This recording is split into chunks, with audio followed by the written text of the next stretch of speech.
कहानी के पिछले सभी भागों का लिंक मैं आपको डिस्क्रिप्शन बॉक्स में दे दूंगी और साथ में कमेंट बॉक्स में पिन भी कर दूंगी, तो आप वहां से भी जाकर देख सकते हैं। जिया और युवराज का फोटो शूट हो रहा था। यार, इन दोनों का रोमांस तो चलता रहेगा, तब तक तुम ही अपना मुंह दिखाई कर दो, शेरगिल ने शरारत से मधु का दुपट्टा खींच कर कहा। तो मधु ने उसको पीछे धक्का दिया और दौड़ते हुए डांस फ्लोर पर आ गई। बैकग्राउंड म्यूजिक चलने लगा। 2 तोले की मुदरी ला दे, 3 तोले का कंगना, मुंह दिखाई दे दे फिर तू ले जा अपने अंगना, हाय ले जा अपने अंगना। अपने कानों में आती म्यूजिक की आवाज़ सुनकर दोनों की नज़रें खुद ब खुद डांस फ्लोर की तरफ मुड़ गई, जहां डांस मस्ती की धूम मची हुई थी। जिया युवराज के सीने पर हाथ रखकर पीछे धकेल कर दौड़ते हुए जाकर डांस फ्लोर पर मधु और बाकी सबको ज्वाइन किया। ऋषभ और शेरगिल भी आकर उन सबके साथ डांस करने लगे। डांस करते हुए भी जिया की नज़रें युवराज पर टिकी हुई थी, जिसे देख युवराज ने मुस्कुराते हुए आई विंक किया, जिस पर जिया की धड़कनें और भी तेज हो गई। वो चलते हुए उसके पास आई और उसको गोल गोल घूमकर डांस स्टेप मैच करते हुए गाने लगी।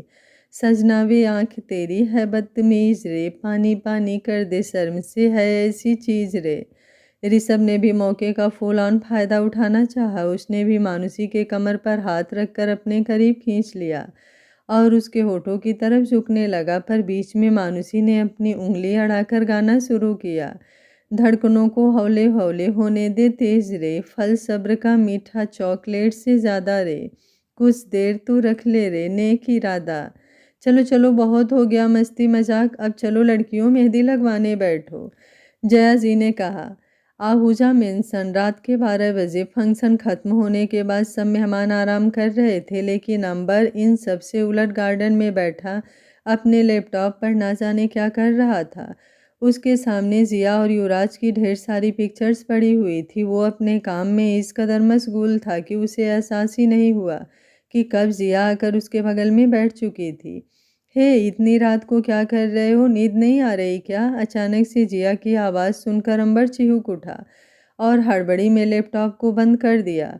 उसकी हड़बड़ाहट को देखकर जिया शक भरी निगाहों से उसे देखते हुए बोली, क्या चल रहा है तुम्हारे दिमाग में? ऐसे भी क्या देख रहे थे जो मेरे आने से छुपा लिया? कक्का, कुछ भी तो नहीं यार, तुमसे क्या छिपाऊंगा, नींद नहीं आ रही थी इसलिए मूवी देख रहा था, अंबर ने बहाना तो बना दिया। पर उसके चेहरे की घबराहट देखकर जिया समझ पा रही थी वो कुछ तो छुपा रहा है। जब जिया की नज़रें उसके लैपटॉप के आसपास फैली हुई अपनी और युवराज की तस्वीर पर गई, तो वो एक तस्वीर उठाकर उसे देखते हुए बोली, ये तो मेरी और मेरे खड़ूस की फ़ोटोज़ हैं, ये तुम्हारे पास क्या कर रहे हैं? कुछ नहीं यार, तुम भी कितना शक करती हो, तुम दोनों की शादी हो रही है, सोचा कोई अच्छा सा सरप्राइज़ दूँ, पर तुम तो यहाँ पर बैठकर मेरी सारी सरप्राइज़ की बैंड बजाने पर लगी हुई हो। सच में यही बात है ना? जिया ने एक बार फिर कन्फर्म किया और इस बार अंबर ने भी कॉन्फिडेंट होकर जवाब दिया, हाँ यार, इसके अलावा और क्या हो सकता है? कौन सा मैं तुझे और तेरे खड़ूस को अलग कर दूंगा, जस्ट रिलैक्स। तब ठीक है, चलो मैं चलती हूँ सोने, मुझे बहुत नींद आ रही है। तुम भी जाकर सो जाओ, बहुत रात हो चुकी है। अपनी बात खत्म करके जिया वहाँ से जा चुकी थी, पर अंबर अभी भी वहीं बैठा रहा। उसने एक बार फिर से अपना लैपटॉप खोला। अपने लैपटॉप में शो कर रही युवराज और जिया की तस्वीरों को देखते हुए बोला, आई एम सॉरी, पर अलग तो तुम दोनों को होना पड़ेगा। जानता हूँ मैं जो करूँगा वो गलत है, पर मुझे माफ़ करना, मैं मजबूर हूँ। जिया, लेकिन आई प्रॉमिस इसमें भी तुम्हारी ही भलाई होगी। अपनी बात खत्म करके वो उन फोटो को एडिट करने लगा। उन फोटोज़ में वो युवराज की जगह अपने चेहरे को एडिट कर रहा था और बैकग्राउंड भी चेंज कर रहा था। अगले दिन शाम का वक्त, हर तरफ मेहमानों की चहल पहल मची हुई थी। पूरा घर फूलों और लाइटों से जगमगा रहा था, हर तरफ खुशियां ही खुशियां थी। जया जी और गायत्री जी की तो खुशी का ठिकाना ही नहीं था। वो पंडित जी से बातें करते हुए मंडप की चीज़ों को चेक कर रही थी, कहीं कुछ कमी ना रह जाए। वहीं ऊपर सारी लड़कियां मिलकर जिया और मधु को तैयार कर रही थी। जिया ने सुर्ख लाल रंग का डिजाइनर लहंगा पहना हुआ था, जिसके साथ ब्राइडल मेकअप और हैवी ज्वेलरी। उसका आज का लुक हर दिन से बेहद अलग और खूबसूरत था। हल्दी और युवराज के प्यार का ग्लो उसके चेहरे पर साफ झलक रहा था। होठों पर हल्की मुस्कुराहट थी और आंखों में हल्की घबराहट, जो हर लड़की को शादी से पहले होती है। दूसरी तरफ मधु का भी यही हाल था। उसने भी डार्क पिंक कलर का डिज़ाइनर लहंगा पहना हुआ था, साथ में मैचिंग ज्वेलरी और ब्राइडल मेकअप। उसके चेहरे पर भी घबराहट साफ झलक रही थी। दोनों को तैयार करने के बाद मानुसी ने जब जिया को ऊपर से लेकर नीचे तक देखा तो मुस्कुराते हुए अपने आँखों के कोरे से काजल लेकर उसके कान के पीछे लगाकर बोली, किसी की नज़र ना लगे, भला की खूबसूरत लग रही है मेरी जान। सेम उसने मधु के कान के पीछे भी काला टीका लगा दिया। सिर्फ काला टीका लगाने से कुछ नहीं होने वाला, इन दोनों का अच्छे से नज़र उतारनी पड़ेगी। कितनी प्यारी लग रही है हमारी बच्चियाँ। मधु की मम्मी अपने हाथों में लाल मिर्च लेकर आई और उन दोनों का बारी बारी से नज़र उतार कर बाहर लेकर चली गई। अरे चलो नीचे, बारात आ गई, बारात आ गई। उन सब के कानों में बाहर से लड़कियों के चिल्लाने की आवाज़ आई तो सारी लड़कियां मधु और जिया को छोड़कर बाहर की तरफ भागी। पर मानुसी और छवि वहीं रुक गई और खिड़की से नीचे देखने लगी। मधु और जिया भी खिड़की से नीचे झांक कर देखने लगे, जहां इस वक्त सारे बाराती पागलों की तरह डांस कर रहे थे। नीचे दोनों दूल्हे घोड़ी पर बैठे हुए थे और उनके आसपास सारे बाराती बिना तालमेल के डांस किए जा रहे थे। ढोल नगाड़ों की आवाज़ के साथ उन सबों के दिल में छाई हुई खुशी सब बाहर निकल रही थी। हमारे ऋषभ और रानी बाबू के तो क्या ही कहने, नागिन के बीट पर दोनों पगला से गए थे। और भाई पगलाए भी क्यों ना, आप लोग ही बताओ, हमारे यहाँ की शादी और बिना नागिन डांस के बाराती द्वार पर बारात लगा दे, ऐसा भी आज तक हुआ है जो आज हो जाए? ना भाई ना, हमारे यहाँ तो नहीं होता। युवराज ने अपना सेहरा हटाकर ऊपर खिड़की की तरफ देखा तो मानुसी जिया के सामने आकर खड़ी हो गई और बड़े ही आकवर्ड तरीके से मुस्कुराते हुए अपना हाथ हिलाकर हाय बोलने लगी। युवराज उसे देखकर ही मन भनभनाते हुए बोला, अजीब दुश्मन बने बैठे हैं सब, मेरी दुल्हन और मैं ही ना देखूं, ऐसा भी होता है क्या? बेटा शादी में सब होता है, अब देख ले, मेरी वाली भी दिखाई नहीं दे रही? वैसे तो रोज़ देखता हूँ, पर पता नहीं क्यों आज दिल में तूफान मचा हुआ है उसे देखने के लिए। शेरगिल भी धीरे से भुनभुनाया, जिस पर युवराज उसे दिलासा देते हुए बोला, कोई ना मेरे यार, सब्र का फल मीठा होता है। उन दोनों के उतरे हुए शक्ल को देखकर ऊपर खड़ी लड़कियों को हंसी आ गई। थोड़ी देर और नाच गाने के बाद बारात दरवाजे पर लगी। गायत्री जी ने युवराज को तिलक लगाकर आरती किया और मधु की मम्मी ने शेरगिल की। तब तक मानुसी और छवि भी नीचे आ गई। दोनों ने अपने अपने दामाद के नाक पकड़कर हल्का सा खींचा, जिसके बाद सबने हंसते हुए ताली बजा दी। बस बस, बहुत हो गई रस्में, अब तो हम अंदर आ सकते हैं ना, वरना शादी का मुहूर्त निकल जाएगा। चलिए चलिए जल्दी कीजिए, हमें अंदर आने दीजिए। शेरगिल बड़ा ही उतावला होकर बोला और उसके उतावलापन देखकर सबको हंसी आ गई। वो अंदर आने के लिए कदम आगे बढ़ाया, पर उससे पहले ही मधु और छवि दोनों के सामने खड़ी हो गई। इतनी भी क्या जल्दी है जीजाजी, पहले हम सालियों से तो निपट लीजिए। मानुसी अपने कमर पर हाथ रखकर मुस्कुराते हुए बोली, एक मिनट यार ऋषभ, तुमने समझाया नहीं अपनी बीबी को, ये हमारी भाभी लगेगी ना कि साली। ओ हेलो भाभी, गई तेल लेने, फिलहाल मैं लड़की की तरफ से हूँ तो मैं साली हुई, इसलिए इतनी आसानी से हम आपको अंदर नहीं जाने देने वाले। क्यों छवि? बिल्कुल, कितने नसीबों से हमें इतने पैसे वाले जीजा जी मिले हैं, तो बिना मोटी नेक के तो कोई काम नहीं होने वाला। पैसे निकालो फिर अंदर निकल लो, वरना मुहूर्त खत्म होते ही आप दोनों दरवाजे से ही निकल लो, छवि ने कहा, जिस पर वो दोनों उसे घूरने लगे। अजीब मनमानी है भाई, ऐसे थोड़ी होता है, मैं पहले ही सब कुछ टीवी पर देख कर आया हूँ। ऐसा कोई रस्म नहीं होता जहाँ दरवाजे पर पैसे दिए जाते हों, युवराज ने कहा। अरे होते हैं ना, अगर नहीं होते तो समझ लो ये नया रस्म है। चलो पैसे निकालो, फिर अंदर जाने को मिलेगा, वरना यहीं पर खड़े रहो। हमें क्या, हमें कौन सी लड़कियों से शादी करनी है, क्यों दादी? अरे भाई, हम तुम बच्चों के सामने क्या ही बोलें, अपना अपना निपटा लो। पर हाँ युवराज और शेरगिल, बेटा जल्दी से निपट लो, अगर मुहूर्त निकल गई तो सच में तुम दोनों के लिए थोड़ा मुश्किल हो जाएगा। जया जी ने भी उनकी टांग खिंचाई की, जिस पर दोनों ने मुंह लटका दिया। शेरगिल दोनों को ब्लैंक चेक देकर मामला को निपटाओ, युवराज ने उसे ऑर्डर दिया। शेरगिल उसे गुस्से में घूरते हुए बोला, क्या मामला निपटा दो, मैं यहाँ खुद दूल्हा बना हूँ, कम से कम आज के लिए भूल जा कि मैं तेरे साथ काम करता हूँ। और ये आर्डर बचा कर रख, ऑफिस में झाड़ना यहाँ मत कर, वैसे भी इज्जत का फालूदा बना हुआ है। उन दोनों की झड़प देखकर वहाँ खड़े खड़े सब मुंह दबाकर हंस रहे थे। बेचारे इतने उतावले हुए जा रहे थे अंदर जाने के लिए, पर लड़कियां उन्हें अंदर जाने ही नहीं दे रही थी। हार मानकर दोनों ने नोटों की गड्डी उन दोनों के हाथ में थमाया, जिसके बाद उन दोनों के शुभ कदम घर के अंदर आ गए। पीछे के गार्डन एरिया में 2 मंडप एक दूसरे के आमने सामने बने हुए थे, जिसमें इस वक्त शेरगिल और युवराज बैठे हुए थे और पंडित जी मंत्रोच्चारण कर रहे थे। सारे मेहमान आसपास खड़े होकर शादी की रस्मों को देख रहे थे। तभी पंडित जी बोले, कन्या को बुलाइए। कुछ ही पलों बाद मानुषी, छवि, शीतल और भी बहुत सारी लड़कियां मधु और जिया को लेकर सामने से आते हुए नजर आए। युवराज ने जब सामने देखा तो उसका मुंह लटक गया, क्योंकि दोनों लड़कियां घूंघट में थी। दोनों दुल्हन को लाकर अपने अपने दूल्हे के बगल में बैठा दिया गया और पंडित जी मंत्र उच्चारण करते हुए आगे की रस्में करने लगे।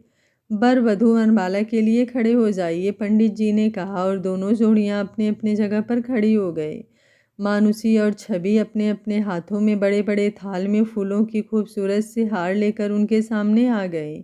युवराज, जिया ने एक एक हार उठाया। युवराज उतावला हुए जा रहा था उसे पहनाने के लिए। उसने जैसे ही जिया के गले में वो हार डालना चाहा, पीछे से ऋषभ और रानी ने जिया को ऊपर उठा लिया। युवराज एकदम से झुंझला गया और उन दोनों को घूरते हुए बोला, क्या तुम सब ने मिलकर कसम खा ली है कि आज मेरी जान ले ही लोगे? पहले ही दादी ने अलग कर रखा है, अब बाकी की कसर तुम सब मिलकर निकाल रहे हो। उतारो नीचे इसे, वरना क्या दूल्हे मियाँ, आज आपका गुस्सा और रौब काम नहीं आने वाला, क्योंकि दुल्हनिया हमारे साइड है और हमें पता है इस दूल्हे की जान तो दुल्हनिया में ही बसती है। ऋषभ ने उसे चिढ़ाते हुए कहा, जिस पर युवराज सच में बहुत ज़्यादा चिढ़ गया। जिया ने जब युवराज का उतरा हुआ चेहरा देखा तो उसे देखा नहीं गया। उसने ऋषभ और रानी को नीचे उतारने का इशारा किया और खुद उसके सामने घुटनों के बल बैठ गई और युवराज की कलाई पकड़कर उसे भी अपने सामने घुटनों के बल बैठा दिया। उन दोनों को वैसे देखकर सब चिल्ला चिल्ला कर हुटिंग करने लगे और तालियां बजाने लगे। युवराज ने मुस्कुराते हुए उसके गले में हार डाल दिया और जिया ने भी युवराज के गले में फूलों का हार पहनाया और उसके चेहरे को अपने हथेलियों में थाम कर बोली, रिश्ता विश्वास और प्यार पर टिका है, दोनों में से कोई भी कम नहीं होना चाहिए। मुझे आप पर पूरा विश्वास है, पर फिर भी फेरों से पहले आपसे एक वादा चाहिए। जिया ने अपनी हथेली युवराज के सामने कर दी। युवराज को कुछ समझ नहीं आया, आखिर वो चाहती क्या है। उन दोनों की बातें बहुत ही धीमी थी, इसलिए कोई सुन नहीं पा रहा था, क्योंकि सबका ध्यान दूसरी तरफ शेरगिल और मधु पर था, जो एक दूसरे को वरमाला पहना रहे थे। कैसा वादा? युवराज ने पूछा। यही कि आप आज से और अभी से मेरे मांग में सिंदूर भरने के साथ साथ अपने सारे इनलीगल बिजनेस छोड़ देंगे और अंडरवर्ल्ड से सारे कन्फेशन तोड़ेंगे। मुझसे रिश्ता जोड़ने के बाद आपका अंडरवर्ल्ड से कोई रिश्ता नहीं होगा, क्योंकि मैं एक खुशहाल परिवार चाहती हूँ, जिसका सपना मैंने बचपन से देखा है, और मैं नहीं चाहती कि मेरी खुशियों पर किसी की भी नज़र लगे। वादा कीजिए आप मुझसे, हमारा आज का ये रिश्ता आपके पिछले सारे बुरे रिश्ते को तोड़ देगा। हमेशा की तरह आज ना ही जिया के बातों में चुलबुलापन था और ना ही कोई मस्ती मजाक, बल्कि वो बहुत ही ज़्यादा गंभीर थी। उसकी आंखें, उसके हाव भाव और उसके चेहरे पर छाई भावनाएं हर दिन से अलग और गंभीर थी, जिसे युवराज साफ साफ महसूस कर पा रहा था और शायद कहीं ना कहीं उसका डर भी जायज़ था। युवराज उसकी बातों को टालते हुए बोला, बेबी गर्ल, इस वक्त हम अपने शादी के मंडप में बैठे हैं, हमारे लाइफ का इतना बड़ा दिन है और तुम कैसी बातें कर रही हो। हम उन सब बातों के बारे में बाद में डिस्कस कर लेंगे, अभी अपने रिश्ते पर फोकस करते हैं ना। रिश्ते पर फोकस करना चाहती हूँ, इसलिए आपसे वादा मांग रही हूँ। मुझे नहीं लगता मुझसे ज़्यादा ज़रूरी आपके लिए और भी कुछ हो सकता है। दोनों अभी भी घुटनों के बल बैठे हुए थे और जिया ने अभी भी अपना हाथ युवराज के सामने कर रखा था। अब तो वहाँ खड़े मेहमानों और घर वालों को भी ऐसा लगने लगा शायद उन दोनों के बीच कोई सीरियस बातें चल रही है। उन दोनों को अभी भी वैसे ही बैठा देखकर जया जी बोली, अरे भाई, तुम लोगों को शादी करनी है या पूरी लाइफ ऐसे ही बैठे रहना है? उठ जाओ बच्चों, आगे की रस्में करते हैं। जया जी की आवाज़ सुनकर दोनों ने उनकी तरफ देखा और फिर एक दूसरे की आंखों में देखने लगे। जिया फिर से अपनी बात दोहराते हुए बोली, पहली बार आपसे कुछ मांग रही हूँ, अगर आप ना कहेंगे तब भी हम ये शादी करेंगे, अपने रिश्ते को निभाएंगे, पर एक डर के साए में। युवराज ने अपनी आंखें बंद कर लिया और एक गहरी सांस लेकर अपने बाएं हाथ को पीछे करके फिंगर क्रॉस किया और अपने दाहिने हाथ को जिया की हथेली पर रख कर जबरदस्ती मुस्कुराते हुए बोला, वादा रहा। उसके कहे हुए ये शब्द सुनकर जिया खुशी से उछल पड़ी और जल्दी से युवराज के गले लग गई। युवराज ने भी मुस्कुराते हुए उसे अपनी बाहों में भर लिया, लेकिन मन ही मन कहा, माफ़ करना, झूठा वादा किया तुमसे, क्योंकि मुझे पता है माइकल इतनी आसानी से हार नहीं मानने वाला, वो ज़रूर कुछ ना कुछ करेगा, इसलिए मैं पहले उसे मिटाना चाहता हूँ। उसके बाद मैं तुम्हारे इस वादे को पूरे शिद्दत से निभाऊंगा। ओह हेलो लव बर्ड्स, अगर तुम दोनों का हो गया हो तो खड़े हो जाओ, क्योंकि पंडित जी कब से बैठे बैठे बोर हो रहे हैं और तुम दोनों के चक्कर में बेचारे दूसरे जोड़े भी बैठे हुए हैं। अब उठोगे भी या अब अपने बच्चों की प्लानिंग भी वहीं पर कर लोगे? मानुसी थोड़ा तेज आवाज़ में बोली। तो वो दोनों अलग हुए और अच्छे से हवन कुंड के सामने बैठ गए। पंडित जी ने एक बार फिर मंत्रोच्चारण शुरू कर दिया। सबको खुद में बिजी देखकर ऋषभ मानुसी का हाथ पकड़कर साइड में लाकर दीवार से लगा दिया और उसे ऊपर से नीचे तक निहारने लगा। उसने डार्क ग्रीन कलर की डिजाइनर साड़ी पहनी हुई थी, जिसके साथ बेहद सिंपल सी ज्वेलरी करी की हुई थी और हल्का सा मेकअप। बालों को उसने खुला छोड़ रखा था, जिसकी जुल्फें उसके गोरे चेहरे पर काले बादलों की तरह मंडरा रही थी। ऋषभ अपने सीने पर हाथ रखकर बोला, हाय रे ये सुकून, तुम्हें पता है जब तक तुम्हें शिद्दत से देख ना लूँ ये पगला दिन मानता ही नहीं। तो इसे मनाइए जनाब, क्योंकि अभी यहाँ पर शादी की रस्में चल रही है, तुम्हारी कोई भी शरारत काम नहीं आने वाली। चलो हटो मेरे सामने से। मानुसी उसे धक्का देकर आगे बढ़ी, पर पीछे से ऋषभ ने अपनी उसकी कलाई पकड़ ली। और कितना तड़पाओगी, सोच लो, तुमसे दूर रहकर तड़पने के लिए तैयार हूँ, लेकिन ये तड़प कहीं मेरी जान ना ले ले। उसकी बात सुनकर मानुसी जल्दी से पीछे पलटी और उसके होठों पर अपनी उंगली रखकर उसे डांटते हुए बोली, इतने अच्छे मौके पर कैसी बातें कर रहे हो? कितनी बार कहा है ये मरने मारने की बातें मत किया करो, वरना सच में मेरे हाथों मारे जाओगे। उसकी नाराज़गी देखकर ऋषभ मुस्कुराने लगा। उसने उसके कमर पर हाथ रखा और अपने और करीब खींचकर बोला, बस एक किस, उसके बाद सच में ऐसी बातें नहीं करूँगा। क्या पागलों जैसी बातें कर रहे हो? छोड़ो, यहाँ आसपास मेहमान भरे हुए हैं और तुम अलग ही शुरू हो रहे हो। क्या कर रहे हो यार, हटो ना प्लीज़, बस एक। उसने क्यूट सा फेस बनाकर कहा, जिस पर मानुसी मना नहीं कर पाई। वो अपनी आंखें बंद करके उसकी तरफ झुकने लगी। ऋषभ ने भी अपनी आंखें बंद कर ली। दोनों के होठ एक दूसरे के बिल्कुल करीब थे, लेकिन एक दूसरे को छू पाते उससे पहले ही उन दोनों के कानों में पंडित जी की आवाज़ आई, फेरों के लिए खड़े हो जाइए।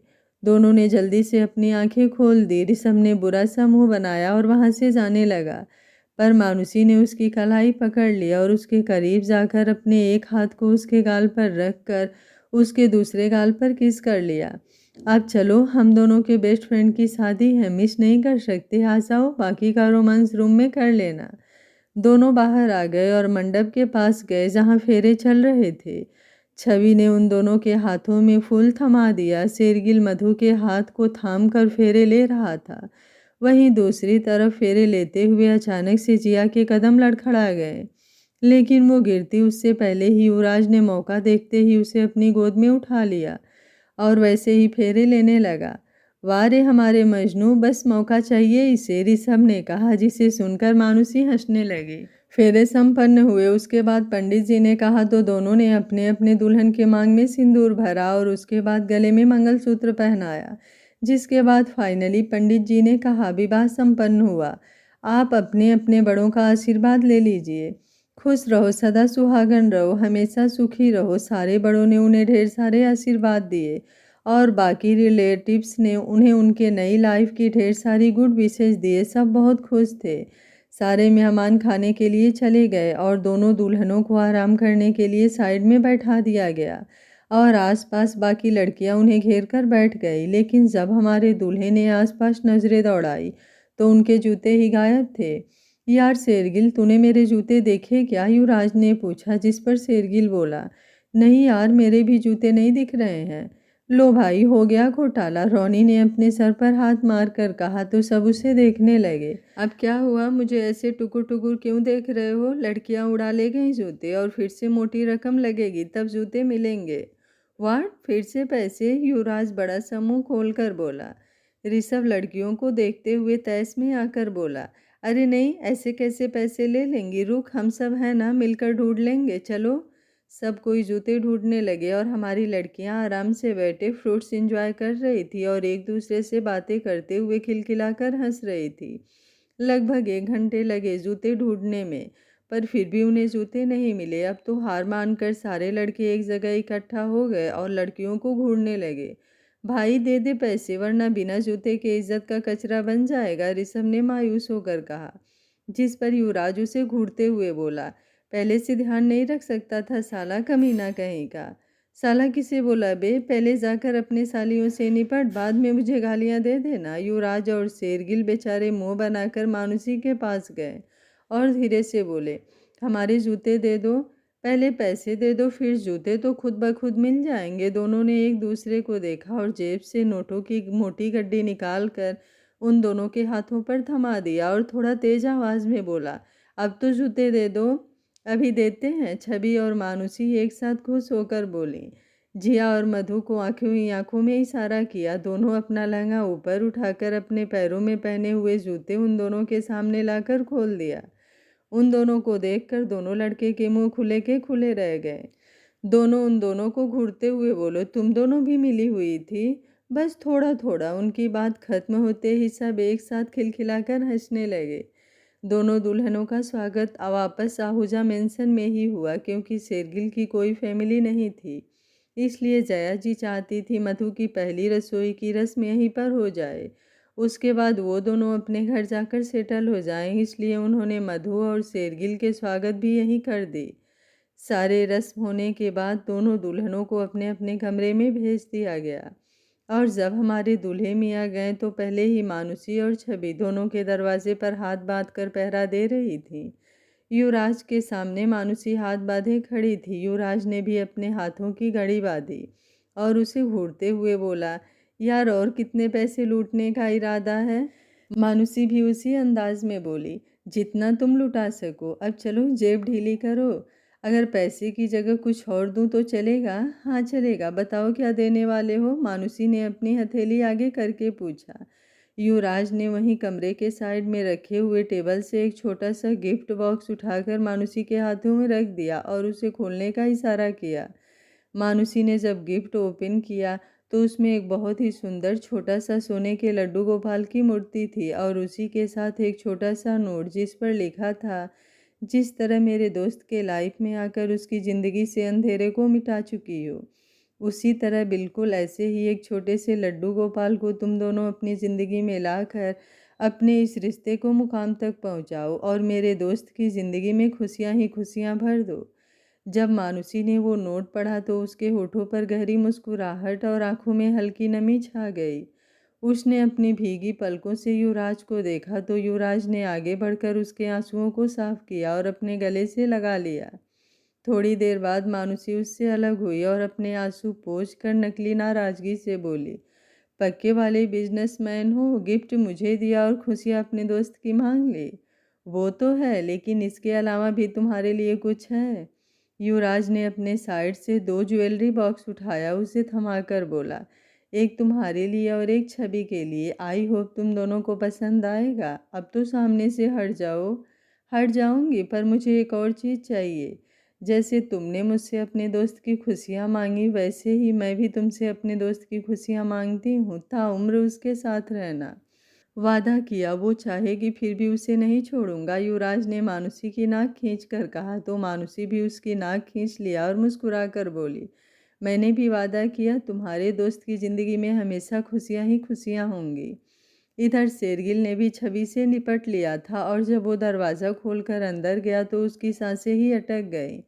मधु सामने फूलों से सजी हुई सेज पर लंबा सा घूंघट लिए बैठी थी। पूरा कमरा गुलाब की पंखुड़ियों से सजा हुआ था, जिससे भीनी भीनी खुशबू आ रही थी और रोमांटिक म्यूजिक की बजती हल्की धुन माहौल को और भी ज़्यादा रोमानी बना रहा था।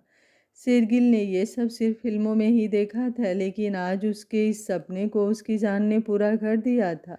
वो धीरे धीरे अपने बेड की तरफ बढ़ने लगा। दूसरी तरफ जब हमारे युवराज बाबू ने अपने रूम का दरवाज़ा खोला तो उनकी आंखें गुस्से से सिकुड़ गए, क्योंकि सामने बेड पर जिया तो मौजूद थी ही नहीं। वो अंदर आया और कमरे को गौर से देखने लगा, जो गुलाब और मोंगरों की फूल से बहुत ही खूबसूरती से सजाया गया था। चारों तरफ कैंडल जल रही थी और धीमी आवाज़ में बेहद रोमांटिक सॉन्ग बज रहा था, जिससे माहौल बहुत ही ज़्यादा रोमांटिक हो रहा था। लेकिन मैडम गायब थी। युवराज उसे हर जगह ढूंढने लगा, बाथरूम में, बालकनी में, बेड के नीचे, पर्दों के पीछे, हर जगह। पर अफसोस उसे जिया कहीं नहीं मिली। अब तो उसे घबराहट होने लगी कि आखिर मैडम अपनी शादी वाले रात ही कहाँ गायब हो गई हैं। युवराज सब जगह जिया को ढूंढ ढूंढ कर थक गया। तब उसकी नज़र बेड पर फूलों के बीच एक छोटे से नोट पर पड़ी, जिसे उठाकर उसने पढ़ा तो उसमें लिखा था, बस 5 मिनट में आए, गुस्सा मत होना प्लीज़। युवराज ने लेटर को साइड में रखा और कबर्ड से टॉवल लेकर वॉशरूम में चला गया। मानुषी और ऋषभ दोनों एक साथ अपने रूम में आए। दरवाज़ा खोलकर अंदर कदम रखते ही उन दोनों ने अंदर का नज़ारा देखा तो उनकी आंखें फटी की फटी रह गई। उन दोनों ने एक बार एक दूसरे को देखा और फिर कमरे को, जो पूरा गुलाब के फूलों से सजा हुआ था। हर जगह कैंडल्स जगमगा रहे थे और बेड गुलाब के फूलों से सजा हुआ था, जिस पर आई लव यू लिखा था। ये सब देखकर ही मानुषी के दिल की धड़कनें बढ़ गई। वो अपने नज़रें नीचे झुकाकर आगे बढ़ गई। ऋषभ ने मुस्कुराते हुए अपने बालों में हाथ फिराया और उसके पीछे अंदर आकर बोला, तुमने किया है ये सब? ऋषभ के पूछने पर मानुषी हैरान होकर पीछे पलट कर बोली, नहीं तो, मुझे लगा आपने किया। दोनों एक दूसरे को देखने लगे और उसके बाद दोनों ने एक साथ बेड पर देखा, जहाँ एक छोटा सा नोट रखा हुआ था। मानुषी उसे उठाकर पढ़ा तो उसमें लिखे हुए शब्द को पढ़कर उसका चेहरा लाल हो गया। उसने उस नोट को अपनी मुट्ठियों में जकड़ लिया और जल्दी से वॉशरूम की तरफ भागी, पर पीछे से ऋषभ ने उसकी कलाई पकड़ ली और एक झटके में अपने करीब खींच लिया। मानुषी लड़खड़ाकर सीधे उसकी बाहों में आ समाई। उसके दोनों हाथ ऋषभ के कंधे पर चले गए। ऋषभ ने उसकी मुट्ठियों में बंद उस छोटे से नोट को लिया और उसे पढ़ा, जिससे उसके होठों पर मुस्कुराहट आ गई। यार, अब तो एक दूसरे को प्रपोज कर ही दो। सोचो, अपने सुहाग रात वाले दिन तुम दोनों की सुहाग रात की प्लानिंग कर रही हूँ। कितना बड़ा दिल है मेरा। अब इसका गिफ्ट तो मिलना चाहिए ना। अगले 1 हफ्ते के अंदर मुझे मासी बनने की गुड न्यूज़ मिलनी चाहिए, वरना मुझसे बुरा कोई नहीं होगा। नोट पढ़ने के बाद ऋषभ ने मानुषी के चेहरे को देखा, जो इस वक्त पूरा लाल हो चुका था और शर्मो हया के कारण उसकी पलकें नीचे झुकी हुई थी। ऋषभ ने उसकी चीन पकड़कर उसका चेहरा ऊपर उठाया और उसके गालों को सहलाते हुए पूछा, 1 साल हो गए हमारे रिश्तों को, क्या तुम्हें मुझसे प्यार हुआ? उसके पूछने पर मानुषी ने अपने पलकों को ऊपर उठाया और ऋषभ के चेहरे को अपने हाथों में थाम कर उसके होठों को लॉक कर दिया। ऋषभ को उसका जवाब मिल चुका था। उसके हाथ मानुषी के कमर से फिसलते हुए उसके खुले पीठ पर थिरकने लगे। मानुषी के हाथ भी ऋषभ के चेहरे से होते हुए उसके बाल और पीठ पर मचलने लगे। ऋषभ ने ऐसे ही मानुषी को अपनी गोद में उठा लिया और बेड की तरफ बढ़ गया। इधर मधु और शेरगिल भी पूरी तरह से एक दूसरे में खो चुके थे और अपने प्यार के समंदर में गोते लगा रहे थे। युवराज जब वॉशरूम से बाहर आया तो उसकी नज़रें सामने खिड़की से टेक लगाकर खड़ी जिया पर गई, जो बाहर की तरफ देख रही थी। युवराज ने टॉवेल को सोफे पर फेंका और धीरे धीरे चलते हुए उसके पीछे आ गया। उसने अपने ठंडे हाथों को उसके कमर पर रख कर फिसलाते हुए पेट तक ले गया और अपने चेहरे को जिया के गर्दन पर रख दिया। युवराज के ठंडे स्पर्श से जिया का रोम रोम सिहर उठा। उसने कसकर अपनी आंखें भींच लिए। दोनों बिल्कुल शांत वैसे ही कुछ पल तक खड़े रहे। कुछ पल बाद युवराज ने अपनी उंगलियों की हरकत उसके खुले पेट पर की, जिससे मचलकर जिया ने उसकी कलाई पकड़ ली और एक झटके में पीछे मुड़ गई। युवराज ने जब उसके चेहरे को देखा तो उसे हंसी आ गई, क्योंकि उसके होठों पर केक लगा हुआ था, जिसे देखकर युवराज साफ समझ गया वो अभी किचन से ही आ रही है। वो अच्छे से जानता था जिया को जब भी बहुत ज़्यादा गुस्सा आता था, वो या नर्वस होती थी तो वो कप केक खाया करती है।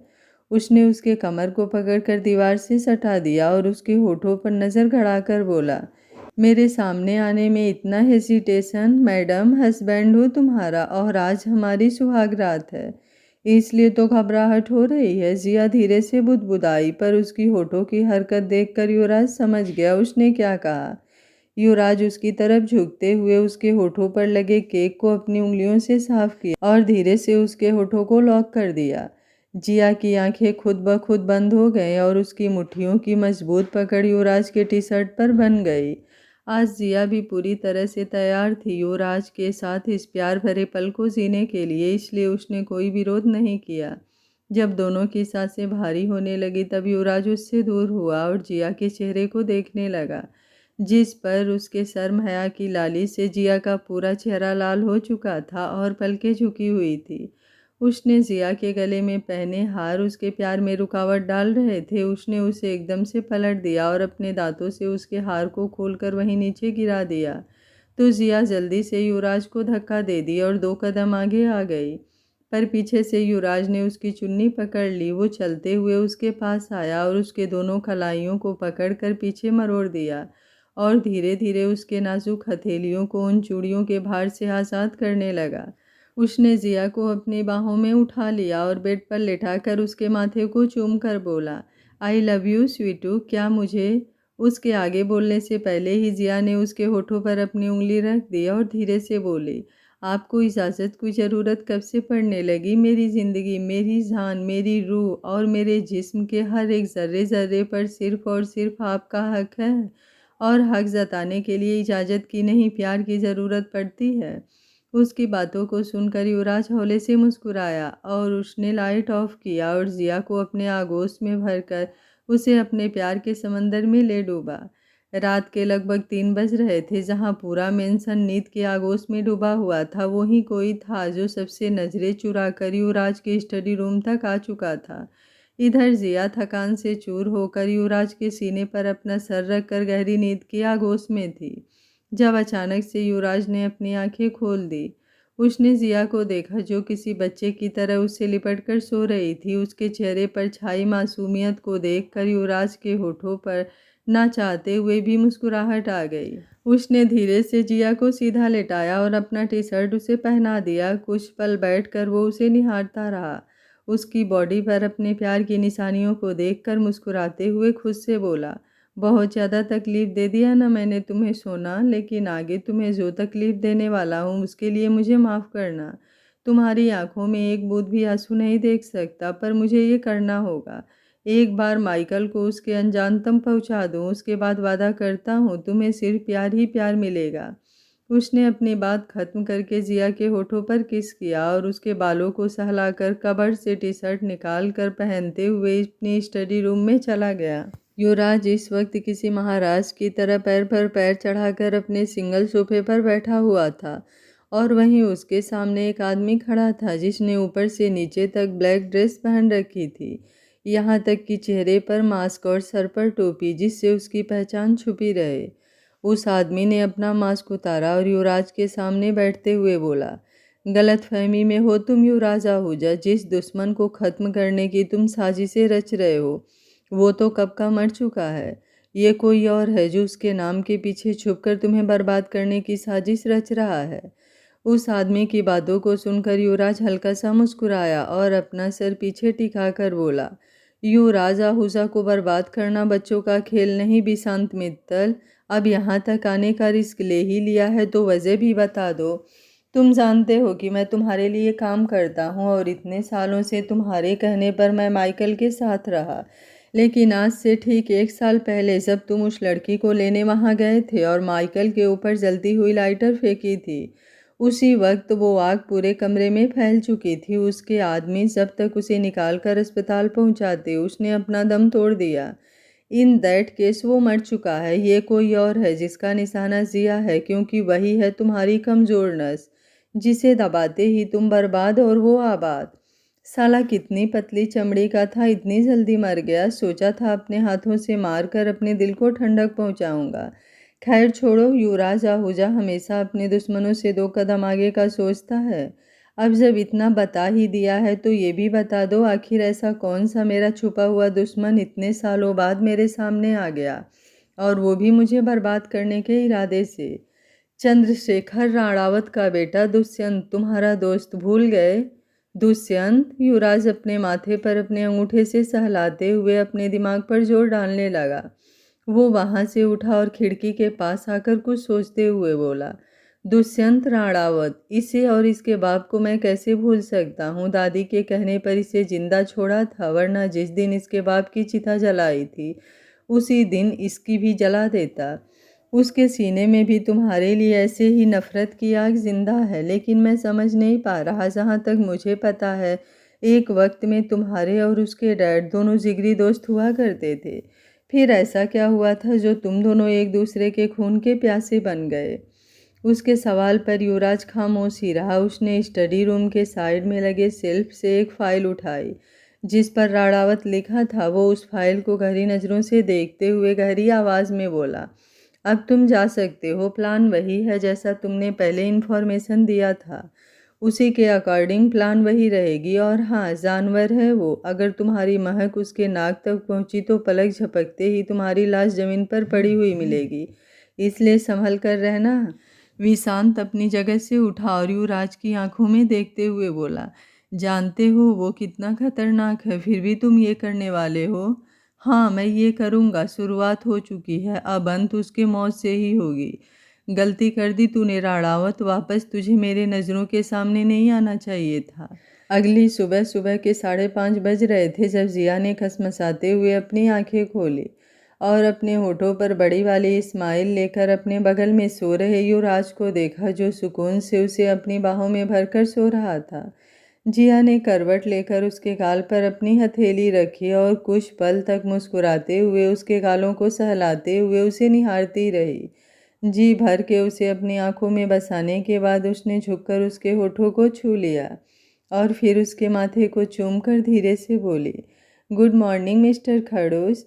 उसने युवराज का हाथ अपने ऊपर से हटाया और एक लंबी अंगड़ाई लेकर उठकर बैठ गई।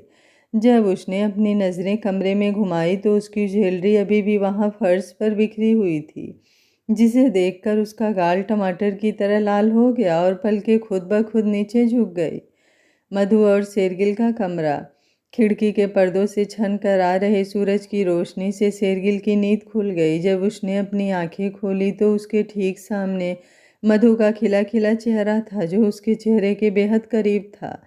उसने मुस्कुराते हुए उसके कमर पर हाथ रखकर उसे अपने और करीब खींच लिया और उसके होठों को चूम कर बोला, this is the best morning in my life sweetheart, love you so much. Madhu की आंखें बंद थी, फिर भी उसके होठों पर बड़ी वाली स्माइल आ गई। उसने आंखें खोला तो पाया शेरगिल उसे ही मुस्कुराते हुए निहार रहा था। वो उसके चेहरे के और करीब आई और उसके गाल को चूम कर बोली, गुड मॉर्निंग पतिदेव जी। इसके बाद वो चादर को खुद में लिपट कर उठने लगी, पर शेरगिल ने उसे रोक लिया और शरारत से बोला, संभल के यार, कहीं तुम भूल तो नहीं गई कि तुम्हारे कपड़े।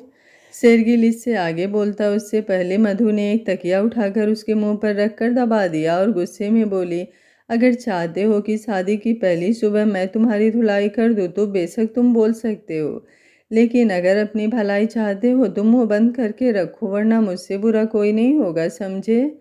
मधु की क्यूट सी धमकी सुनकर शेरगिल के होठों पर मुस्कुराहट आ गई। तकिए को अपने चेहरे से हटाकर वो उठकर बैठ गया और मधु को अपनी गोद में उठाकर बोला, चलो साथ में शावर लेते हैं। मानुषी और ऋषभ का कमरा। मनु ना जाने कब से ऋषभ को अपने ऊपर से हटाने की कोशिश कर रही थी, जो पूरी तरह से उस पर लीन होकर गहरी नींद में सो रहा था। वैसे तो वो उसे उठाकर भी जा सकती थी, लेकिन कल रात के बाद से उसे उससे नजरें मिलाने में शर्म आ रही थी। थोड़ी देर मेहनत करने के बाद आखिरकार उसने ऋषभ को अपने ऊपर से हटाया और खुद को चादर में अच्छे से लपेट कर उठकर बैठ गई। उसने एक बार पीछे पलटकर ऋषभ को देखा और गहरी सांस लेकर बोली, सबसे पहले नहा कर नीचे चली जाती हूँ, फिर कोई बहाना बनाकर किचन से बाहर नहीं आऊँगी। जब ये ऑफिस चले जाएंगे तो मैं उनसे पहले ही घर चली जाऊँगी। हाँ, ये सही रहेगा, फिर तो आज पूरे दिन मेरा इनसे सामना नहीं होगा। वो खुद से ही प्लान बनाए जा रही थी, इस बात से अनजान कि उसकी बातों को सुनकर ऋषभ मुस्कुरा रहा था। वो उठकर जाने को हुई कि अचानक ऋषभ ने उठकर पीछे से उसे अपनी बाहों में भर लिया, जिससे मानुषी की सांसें ही अटक गई। किससे दूर भागने की प्लानिंग हो रही है मिसेस कपूर? ऋषभ ने उसके गर्दन पर होठ रखकर पूछा, जिससे मानुषी की बोलती ही बंद हो गई। उसे चुप देखकर ऋषभ ने उसकी बाजू को पकड़कर वापस बेड पर धकेला और खुद उसके पास आकर बोला, सोचा नहीं था तुम इतनी डरपोक निकलोगी। अपनी बातों को खत्म करके एक बार फिर उसने उसके होठों को चूम लिया और अब उसके गर्दन पर अपने होठ फिराने लगा, जिससे मानुषी की सांसें भारी होने लगी। उसने ना चाहते हुए भी अपने हाथ को ऋषभ की पीठ पर रखा और धीरे से बोली, I am tired Rishabh, please don't. उसकी प्यार भरी रिक्वेस्ट सुनकर वो रुक गया और उसके चेहरे को देखने लगा। उसकी पलकें झुकी हुई थी और चेहरा पूरा लाल था। वो कुछ पल उसे देखता रहा और अचानक से झुककर उसके गालों को चूम लिया, जिससे मानुषी की आंखें फटी की फटी रह गई। वो कुछ बोलती इससे पहले ही उसने उसे अपनी गोद में उठा लिया और वॉशरूम में ले जाते हुए बोला, सॉरी। 2 घंटे बाद आज का नाश्ता जिया और मधु ने अपने हाथों से बनाया था, क्योंकि आज उनकी पहली रसोई जो थी।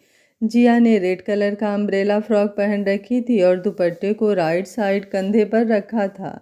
वहीं मधु ने बेबी पिंक कलर की साड़ी पहन रखी थी। जिया का भी मन था आज साड़ी पहनने के लिए, पर मैडम को साड़ी पहनना आता ही नहीं था। फर्स्ट टाइम युवराज ने पहनाई थी और उसके बर्थडे वाले दिन मधु ने। लेकिन आज मैडम युवराज को जगाते जगाते थक गई, पर ना ही वो उठा और ना ही ये साड़ी पहन पाई। इसलिए उसने सूट ही पहन लिया, लेकिन फिर भी वो इस सूट में बहुत प्यारी लग रही थी।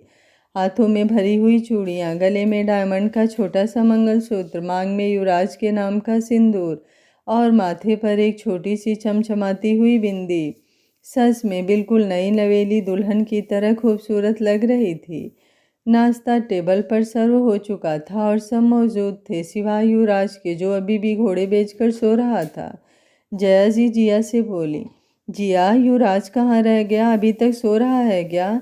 जिया कुछ बोलती उससे पहले ही ऋषभ दबी हुई आवाज़ में बोला, पूरी रात कमाई की है, पूरा दिन सोएगा, फिर भी कम ही है। उसकी बातें सबने ना सुनी थी, पर जिया ने सुन लिया था, जिसकी वजह से वो ऋषभ को खा जाने वाली नज़रों से घूरने लगी। वो ऋषभ की तरफ झुकी और धीरे से उसके कान में बोली, क्यों, आप रात भर बर्तन मांज रहे थे? खबरदार, जो मेरे खड़ूस के बारे में कुछ भी कहा तो मुझसे बुरा कोई नहीं होगा, समझे? और दोबारा कुछ कहा ना तो कल रात मैंने ही आपका रूम डेकोरेट किया था। पोल खोलने में 2 मिनट भी नहीं लगेंगे, समझे? उसकी धमकी सुनकर ऋषभ की सिट्टी पिट्टी गुम हो गई और वहीं उसके बगल में बैठा शेर गिलमुंह दबाकर हंस पड़ा। ऋषभ ने उसे घूर कर देखा और धीरे से कहा, तू क्यों बत्तीसी दिखा रहा है? कल रात तूने भी कोई खेती नहीं की है, समझा? मुंह बंद कर, वरना यहीं तेरी बत्तीसी झाड़ दूंगा। ये क्या खुसर फुसर चल रही है? जिया, जाकर युवराज को उठा कर लाओ, देखो उसकी तबीयत तो सही है ना बेटा? जया जी ने फिक्र से कहा तो जिया ने हाँ में सर हिला दिया, लेकिन वो जा पाती उससे पहले ही छवि बोली, क्या यार दादी, थोड़ा तो समझा करो। छवि की बातों का मतलब समझकर गायत्री जी, जया जी और रोनी तीनों हंसने लगे। बाकी सबके चेहरे लाल हो गए। जिया जल्दी से वहाँ से दौड़ते हुए अपने रूम में चली गई। वहीं मधु और मौनसी भी जल्दी से किचन में बाकी नाश्ता लाने चली गई और हमारे दोनों जेंटलमैन अपना सर नीचे झुकाकर जबरदस्ती नाश्ता ठूसने में लग गए। जिया जब कमरे में आई तो युवराज अभी भी घोड़े बेचकर सो रहा था। वो उसके पास आई और उसके ऊपर से ब्लैंकेट खींचते हुए बोली, वेकअप खड़ूस, नीचे सब ब्रेकफास्ट पर आपका इंतजार कर रहे हैं। बेबी गर्ल, सोने दो मुझे। युवराज ने वापस सीट खींचकर करवट लेकर सो गया। जिया उसके पास आकर सिरहाने पर बैठ गई और प्यार से उसके बालों में अपनी उंगलियां फिराते हुए बोली, उठ जाओ ना प्लीज़। युवराज ने कसमसाते हुए अपना सर उठाकर उसकी गोद में रख दिया और अपने दोनों हाथ उसके कमर के आसपास लपेट कर बोला, आर यू ओके? जिया ने मुस्कुराते हुए कहा, और उसके बालों को चूम कर बोली, अब जल्दी से उठो और शावर लेकर नीचे चलो। अगर इतनी देर तक सोते रहे तो सब क्या सोचेंगे? उठो जल्दी, मैं आपके कपड़े निकाल देती हूँ। वो कबर्ड से कपड़े निकालकर बेड पर रखने लगी। तभी उसकी नज़र कपड़ों के बीच रखी हुई उस फाइल पर गई, जिसे युवराज ने कल रात वहाँ रखा था। उसने उस फाइल की तरफ अपना हाथ बढ़ाया तभी पीछे से युवराज ने उसे अपनी बाहों में भर लिया और उसके गर्दन पर किस करके बोला, आई लव यू स्वीटू। जिया मुस्कुराते हुए पीछे पलटी और अपनी दोनों बाहें उसकी गर्दन में लपेट कर बोली, आई लव यू टू। अब आप जाकर जल्दी से फ्रेश हो जाइए। युवराज वाशरूम में चला गया। जिया भी पीछे मुड़कर वापस उस फाइल को अपने हाथ में लेकर उसे देखते हुए बोली, इनकी तो सारी फाइल स्टडी रूम में होती है, तो ये यहाँ क्या कर रही है? शायद इन्होंने गलती से रख दिया होगा। मैं इसे स्टडी रूम में रख देती हूँ। वो फाइल को लेकर कमरे से बाहर स्टडी रूम की तरफ बढ़ गई कि अचानक सामने से आ रही जया जी से टकरा गई, जिससे उसके हाथ से फाइल छूटकर नीचे गिर गया। जिया हड़बड़ाकर जया जी को बोली, बड़ी दादी आप ठीक हो? आपको कहीं लगी तो नहीं ना? जया जी बोली, मैं ठीक हूँ। जिया झुककर फाइल उठाने लगी। तभी जया जी की नज़र उस फाइल पर गई और उनकी आंखें फटी की फटी रह गईं। रणरावत वापस आ गया। उनकी धीमी पर लड़खड़ाती हुई आवाज़ जब जिया के कानों में पड़ी तो उसने नज़रें उठाकर उन्हें देखा तो परेशान हो गई। उसने जल्दी से जया जी को पकड़ लिया क्योंकि इस वक्त उनका पूरा चेहरा पीला पड़ चुका था। दादी दादी क्या हुआ आपको? दादी। जिया उन्हें झकझोरने लगी, लेकिन तब तक जया जी बेहोश होकर वहीं गिर गई। आधे घंटे बाद जया जी रूम में बेड पर लेटी हुई थी और डॉक्टर उनका चेकअप करके जा चुके थे। युवराज उनके सिरहाने बैठा था और बाकी सब वहीं आसपास खड़े थे। सबके चेहरे पर परेशानी साफ झलक रही थी। युवराज शिकायती लहजों में बोला, दादी आप बिल्कुल भी अपना ख्याल नहीं रख सकती ना? अगर आपको कुछ हुआ तो मैं कैसे रहूँगा? उसके शिकायतों को नज़रअंदाज करके जया जी बोली, मुझे युवराज से अकेले बात करनी है, सब बाहर जाओ। जिया को ये सब बहुत अजीब लग रहा था। उसे समझ नहीं आ रहा था ये क्या हो रहा है, लेकिन किसी ने भी जया जी के बातों को अनसुना नहीं किया और सब वहाँ से बाहर चले गए सिवाय युवराज के। आखिर ये राणावत कौन है? क्या युवराज का अतीत एक बार फिर उसकी ज़िंदगी को तहस नहस कर देगा? अंबर आखिर किससे मिलकर युवराज और जिया को अलग करना चाहता है? बहुत से सवाल आपके मन में होंगे जिनका जवाब आने वाले एपिसोड में मिलेगा। तो कहानी में बने रहिए। कहानी आगे और भी इंटरेस्टिंग है। आगे क्या होगा इस कहानी में जानने के लिए देखते रहिए कहानी का अगला भाग। अगर आपको कहानी अच्छी लग रही है तो वीडियो को लाइक शेयर एंड चैनल को सब्सक्राइब कर लीजिएगा। Thank you for watching. मिलते हैं कहानी के अगले भाग में।